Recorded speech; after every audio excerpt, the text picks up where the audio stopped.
I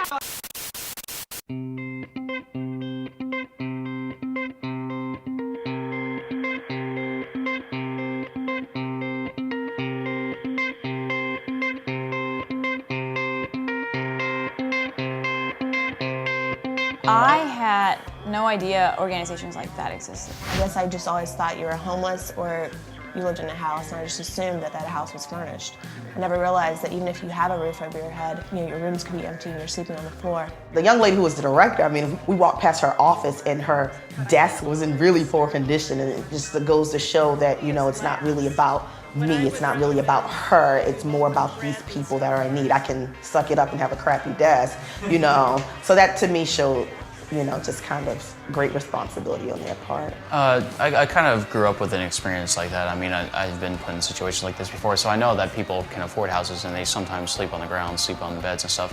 But what shocked me was the fact that we went to pick up a couch from a guy's apartment that looked exactly the same as a place we were dropping off a couch, which tells me that even if you're doing well, you still live in the same area, you know, but you're just one paycheck away. You're one problem, like they said, you're just one sickness away from being able to say, we need that couch back, I'm sorry. So it really like opened my eyes that there's more than just that you need a house, like you have to have furniture. A home isn't just a building, it's all the stuff in a building. It's the drawing that your daughter made and that you put on the refrigerator. It's the kitchen table that you sat at every day when your mom told you, sit up straight. I did have one moment where I talked to Alma. Just seeing how appreciative she was made the experience and made me glad that my group was a part of that.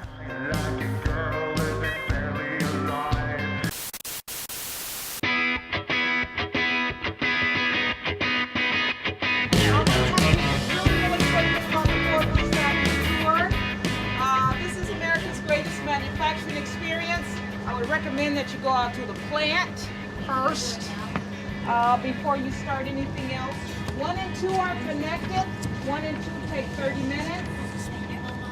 The environmental. We are at the Ford Rouge factory tour. We're about to go on the main line, right? And look at how an F-150 is made. So it's gonna be a cool experience.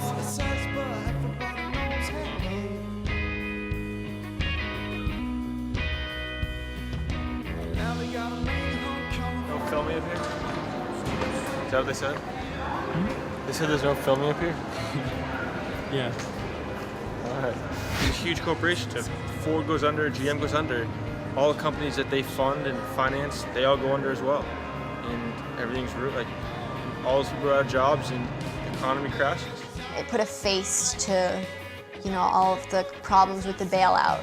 Because, I mean, you see that there are workers there who've done their job, who work really for years and who work really hard, and ultimately we'd be helping them with the bailout. It just made me realize how hard they work and that they work 10-hour shifts and do the same thing every 52 seconds. People explained Detroit to me, I kept thinking factories and what I would see, and to see them all broken down in Detroit was kind of, it's upsetting.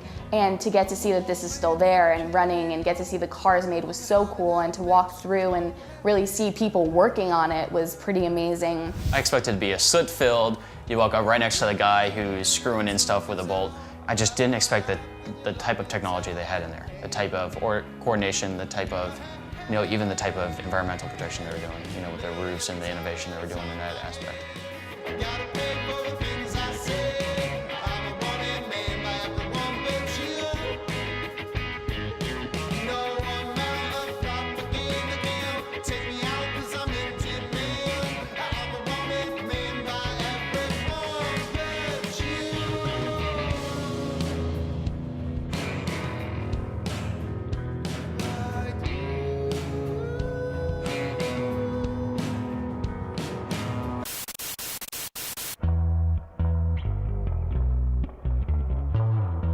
We worked so hard at Avalon. I'm gonna have paint on my hands until who knows when. I'm 34 years old, I've never painted anything in my life. I told them downstairs, I said, I've done paint by numbers as a kid. I don't know if that qualifies. I just went into the other room, and Trevor is in the same room that I Left him in. saw him when I first interviewed him. You have been in 2 rooms now, as well as a 40-minute interview. Is there any halftime Halftime speech? yeah, that you want to maybe Trevor, pick up your game. You're slacking. You're losing. He's getting killed. He's not losing. He's not. I mean, he's just. And he has a partner. I tell you what it is. It's my team. My team is just spectacular. We just work. Teammates. Team God in the house. That's right. Team God. I mean, honestly, how can you lose when you have God on your side? God and Jesus. We have Jesus. Trevor is just. He's got no hope. No hope. We're gonna win. We're all working really well together, and we're trying to make it a lot of fun for ourselves, and we want to make it beautiful for the people who are going to live here. These nonprofit organizations are much more needed here than anywhere else in the country right now. I'm a women's studies minor, and I took a class last semester when we talked a lot about like domestic violence.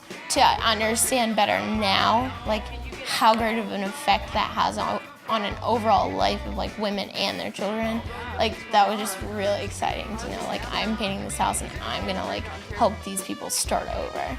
You really bond when you're painting, and you're just stuck in that space for such an extended period of time. So it was good because I felt really productive. Bridget just showed me how to sand. She's like 17 years old. She's like, that's just proof that you can always learn something.